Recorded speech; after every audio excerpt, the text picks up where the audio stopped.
जय हिंद, नमस्कार, जोहार साथियों। मैं बादल स्वागत करता हूं आपका अपने YouTube चैनल पर। झारखंड का युवा जाग चुका है, झारखंड का युवा अपने हक की बात कर रहा है और पुनः एक बार झारखंड के युवाओं में एक बार जोश आ चुका है। ये मुझे आपके कमेंट से महसूस हो रहा है, आपकी जो सरगर्मी तेज हुई है उससे महसूस हो रहा है। तो अगर झारखंड का युवा एक मुश्त एक साथ खड़े होने का संकल्प को दोहराता है तो मैं भी अपने संकल्प को दोहराता हूं कि मैं आपके साथ था, मैं आपके साथ हूं और मैं आपके साथ रहूंगा। हर एक मेहनतकश विद्यार्थी के साथ बादल था, है और रहेगा। मैं आपकी आवाज बनकर गूंजता रहूंगा, मैं आपकी आवाज बनकर झारखंड की फिजाओं में गूंजता रहूंगा, आपकी आवाज उठाऊंगा। बस केवल आपसे एक ही निवेदन है कि अगर चैनल पर नए हैं सब्सक्राइब कर दीजिए, जुड़ जाइए। हर एक दिन हर एक पल जहां आपकी आवाज बननी होगी मैं आपकी आवाज बनूंगा, ये मेरा आपसे वादा है। बात करते हैं आज एजेंसी की। शुरुआत में भी मैं बहुत पहले एजेंसी के बारे में मैंने बहुत सारी बातें बताई थी आपको, एजेंसी के बारे में बहुत चर्चा करी थी। फिर से एक बार जो एजेंसी पूरे झारखंड के पटल पर चर्चा पर है। ध्यान रखिए बात को कि एजेंसी एजेंसी और एजेंसी और एजेंसी का एक अदना सा कार्यकर्ता यानी कि एक एजेंसी का एक मैनेजर जिसने झारखंड में रायता फैलाया, उसकी चर्चा हमने पिछले वीडियो में कर दी है। उसके बारे में बहुत समय आपका जाया न करते हुए मैं आपको बताना चाहता हूं कि किस प्रकार एजेंसी ने एक पटकथा लिखी जिसके बाद झारखंड के परीक्षा तंत्र पर एक कलंक लग गया, परीक्षा तंत्र पर एक सवाल या निशान लग गया। उस पर हम लोग आज चर्चा करेंगे।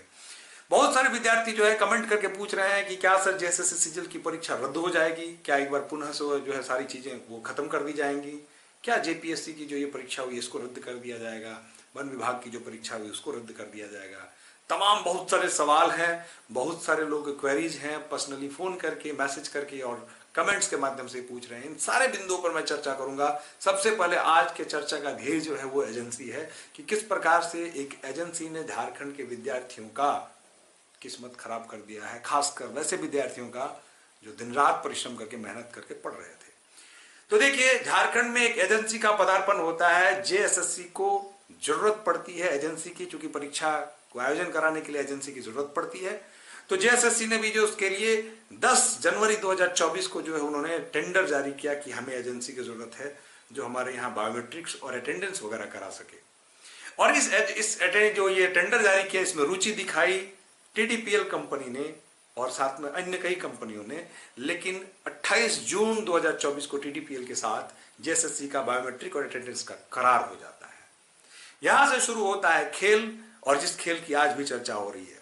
अब देखिए कि 4 सितंबर 2024 को जेएसएससी सीजीएल परीक्षा के लिए, जी हां वो सीजीएल परीक्षा जो सबसे ज्यादा चर्चा में है, जेएसएससी सीजीएल परीक्षा के लिए टीडीपीएल जो है, टीडीपीएल को वर्क ऑर्डर मिल जाता है। ध्यान रखिएगा, डेट्स वाइज मैं बता रहा हूं फैक्ट को एक एक करके। वर्क ऑर्डर मिल जाता है, लेकिन सोच के देखिए कि अचानक से एक दिन के बाद इरादे बदल जाते हैं टीडीपीएल कंपनी के, और कंपनी कहती है कि जिस रेट पर वर्क ऑर्डर मिला है इस रेट पर काम करना मुश्किल है। अचानक से एक ही दिन बाद उसने 3 गुना अपना रेट तय कर दिया। जब रेट 3 गुना अचानक कर दिया गया तो जेएसएससी को यह बात नागवार गुजरी और जेएसएससी ने क्या किया कि 7 सितंबर को, देखिए 4 सितंबर को वर्क ऑर्डर मिला, 5 सितंबर को उसने अपना रेट 3 गुना कर दिया और 7 सितंबर को उस कंपनी के साथ जेएसएससी ने अपना करार तोड़ लिया कि नहीं, अब हम आपके साथ आगे काम नहीं करेंगे। जाहिर सी बात है कि आगे 21 सितंबर को एग्जामिनेशन था, तो आनन फानन में जेएसएससी को किसी न किसी कंपनी को हायर करना था। परीक्षा 21 सितंबर को लेने के लिए जेएसएससी कटिबद्ध थी, तो कोई एक XYZ कंपनी को हायर किया जाता है जिसका एंट्री हो जाता है। अब मैं इतने डिटेल्स में इन सारी बिंदुओं पर क्यों बात कर रहा हूं आपसे, ध्यान रखिए बात को। चूंकि ये तो कंपनी, चूंकि इसके साथ तो करार रद्द हो गया। हालांकि ये कंपनी तो ब्लैक लिस्टेड, ऑलरेडी इंडिया में कई जगहों पे ब्लैक लिस्टेड कंपनी थी, लेकिन उसके बावजूद जेएसएससी ने इसके साथ काम करने का करार स्वीकार किया था। अब यहां से 2 ब्रांच खुलते हैं कि एक नई कंपनी का पदार्पण होता है और नई कंपनी के हाथों परीक्षा होती है। लेकिन जो सवाल यहाँ पे जो निशान लगता है, ये सवाल इस बात का लगता है कि क्या जो तिवारी, जो मास्टरमाइंड तिवारी, अभय तिवारी जो है, उर्फ मनोज तिवारी जो है, कैसे मनोज तिवारी सेलेक्ट हो जाता है जबकि उसकी कंपनी ही तो सीन से गायब हो चुकी है, उसकी कंपनी के साथ करार तोड़ दिया जाता है। ये एक सबसे बड़ा प्रश्न चिन्ह है कि जब उसकी कंपनी के साथ करार तोड़ दिया जाए, जहां पे वो मनोज कुमार के नाम से एक मैनेजर के रूप में कार्य करता था, फिर दूसरी कोई कंपनी आई, फिर मनोज का सिलेक्शन जेएसएससी में कैसे हो गया। इसके बारे में ये कहा जाता है, लोग चर्चा करते हैं कि अन्य कंपनियों ने भी हो सकता है कि उन्होंने देखा होगा कि अधिकारियों के साथ जिसकी संबंध अच्छे हैं वैसे ही व्यक्ति को जोड़े रखना उचित है। आगे क्या होगा मैं आधिकारिक रूप से तो इस विषय पर नहीं कह सकता, लेकिन जरूर है कि उसका संबंध संपर्क बना रहा। और उसने एक एक करके जेएसएससी में, मैंने आपको सुबह वाली वीडियो में बताया कि 5 जगह अपना सिलेक्शन तय किया।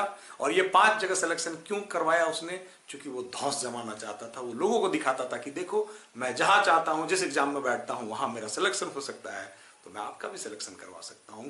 इस बात को कह के लोगों को उन्होंने झांसे में लिया, लोगों ने उससे, उन्होंने कथित तौर पर पैसे की उगाही करी, सर्टिफिकेट्स जमा लिए जो जांच में सामने आते गए। खैर आगे बढ़ते हैं उस कड़ी को जोड़ते हुए कि एक बार फिर से जब सीआईडी जांच कर रही होती है इस मामले की, तो सीआईडी ने, जेएसएससी ने नई एजेंसी का नाम पूछा, जिसके बारे में बकायदा लिख कर पूछा कि मुझे इस एजेंसी के बारे में बताएं कौन सी एजेंसी है। लेकिन जेएसएससी ने यह बताने से साफ इनकार कर दिया और नियमावली की हवाला देते हुए उन्होंने कहा कि मैं इसके बारे में नहीं बता, जेएसएससी ने इनकार कर दिया कि हम इसके बारे में नहीं बता सकते, कोई जानकारी नहीं दे सकते। अनाधिकारिक रूप से लोग इस चीज का चर्चा करते रहते हैं कि ये जो कंपनी थी ये एक बंगाल की कंपनी है जिसने परीक्षा का आयोजन बाद में अचानक से आनंद फानंद में जेएसएससी ने उसके द्वारा कराया। लेकिन सबसे बड़ी बात है कि जब ये परीक्षा हो गई, एजेंसी के बारे में सीआईडी ने पूछा, नहीं बताया गया।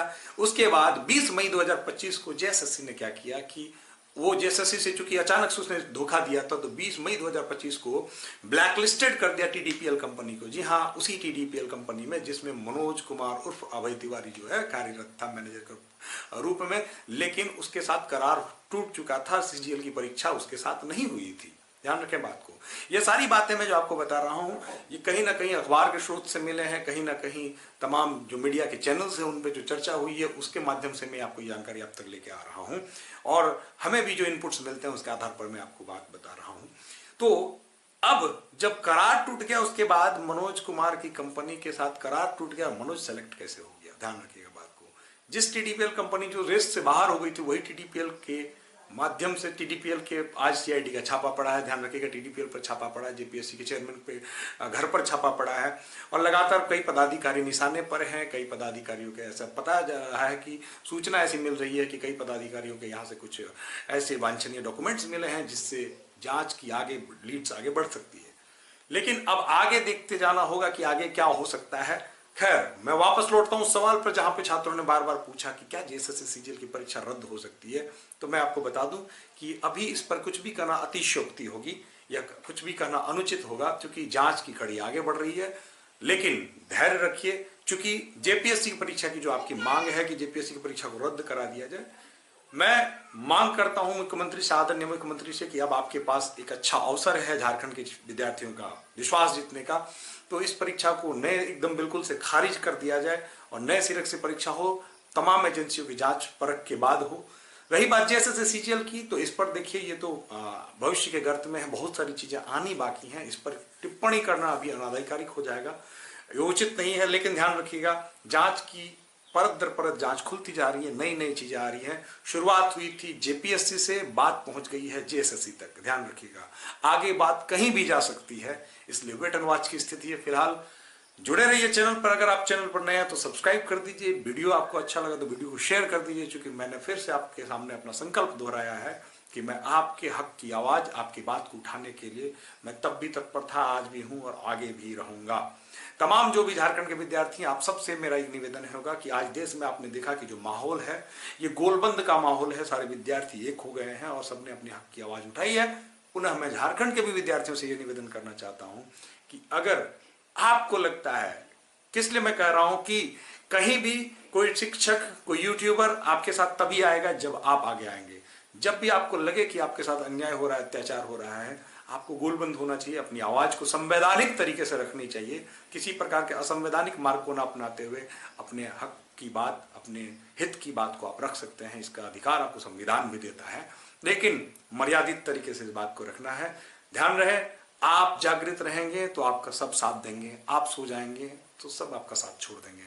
मैं अब आप पर छोड़ता हूं कि आप इस पर क्या फैसला करते हैं। झारखंड के तमाम विद्यार्थी जो हैं, आप एकजुट हो जाइए, अपने हक की बात करिए, संवैधानिक तरीके से अपने हक की बात करिए, जांच आगे बढ़े। ईश्वर करे कि हमारे जो माननीय मुख्यमंत्री हैं, हम जो हेमंत सोरेन जी हैं, वो इन सारी चीजों को देख रहे होंगे, संज्ञान लिए होंगे, और मैं ऐसा आशा करता हूं कि युवा मुख्यमंत्री युवाओं की बात को सुनेंगे और देश में चल रही इस हवा को भापेंगे कि देश में किस प्रकार की हवा बह रही है, उस हवा के अनुरूप भाप कर फैसले लेंगे और ऐसे कड़वे और ऐसे उचित फैसले लेंगे जो नजीर बनेगा, झारखंड में इतिहास बनेगा और झारखंड के जो छात्र हैं, झारखंड के जो विद्यार्थी हैं, वो आपकी जय जयकार करेंगे। झारखंड के तमाम शिक्षक जो भी लोग हैं, सभी लोग आपकी तारीफ करेंगे। मेरा करबद्ध निवेदन है व्यवस्था से, हेमंत सोरेन जी से, आयोग से कि कृपया इस पर संज्ञान लिया जाए और उचित कार्रवाई करते हुए जो छात्र हित में होंगे ऐसे फैसले लिए जाएं। जय हिंद, नमस्कार, जोहार।